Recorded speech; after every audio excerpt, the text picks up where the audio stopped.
I don't understand exactly what happened, but all I can say is that this hoodie was definitely from hell. My best friend of 12 years and I were hanging out one night about 7 or 8 years ago. I didn't have a jacket, and it was so cold. So she pulled out an Alabama hoodie from her closet and told me I could borrow it. Well, at the end of the night, I had forgotten to return the hoodie, so it went home with me. A few nights after I took the hoodie home, my mother had washed it, and I set off to go hang out with my best friend again. Her, another friend of ours, and I got into our usual shenanigans. And when we got back to her house, I got out of the back seat and left the hoodie there, and told her I was returning it. About a week after returning the hoodie, I looked in my closet trying to find something to wear that day. What I found was the hoodie. I pulled it out and went to my mom and asked her where it came from. It was in the laundry room, so I washed it. I hung it up in your closet, she said. Thinking maybe I'd just imagined giving back the hoodie, I told my friend, "Hey, I have your hoodie. I'll bring it back when I see you next." She told me it was still in her back seat from the night I had already returned it, so no, I didn't have it. I told her to go look for it. When she couldn't find it, I once again returned the hoodie to her the next day. Fast forward another week, and I found the hoodie once again in my closet. I asked my mother again where the hoodie came from. She said, "You must have worn it again and threw it into the laundry room because I washed it and hung it back in your closet." Okay, I knew I gave it back for sure. So how do I have it? I again text my friend and tell her I have your hoodie. She tells me again, "No, it's in my room. You gave it back." She looked, and the hoodie wasn't where it should be. We finally decided for me to keep it because apparently it wanted to stay with me. It's now been about 4 or 5 years since I last saw it.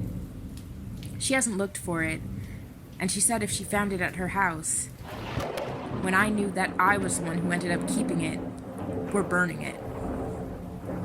Have you ever had a similar occurrence?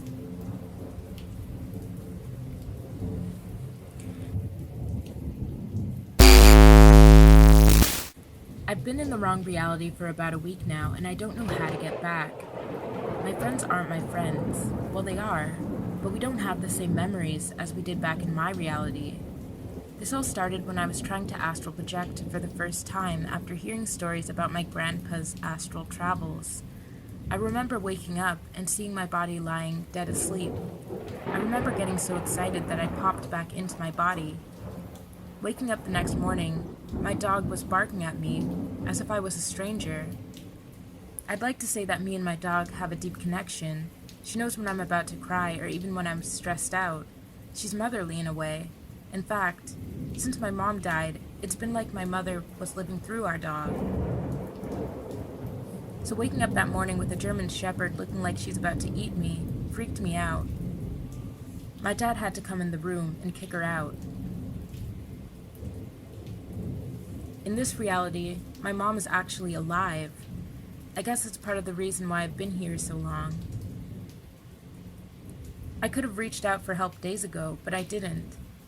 Every time I talk to my mom, or his mom, she tells me that something doesn't seem right about me.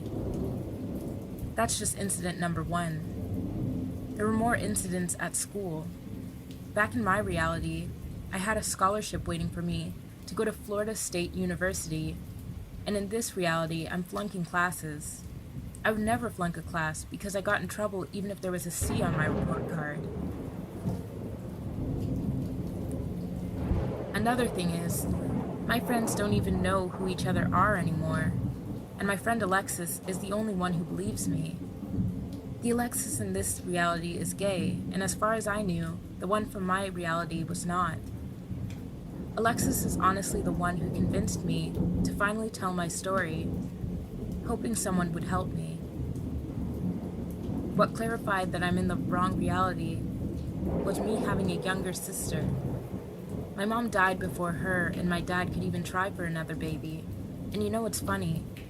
Her name is Lily, and in my reality, my dad would always say that when my mom was alive, she wanted to have a little girl named Lily because the name stood for Louis, I love you. Louis is my dad's name. I don't know how long I can go on acting like I belong here, but I think it's about time for me to go back to my own reality. I'm wondering if I try astral projecting again, I'll return to my own life.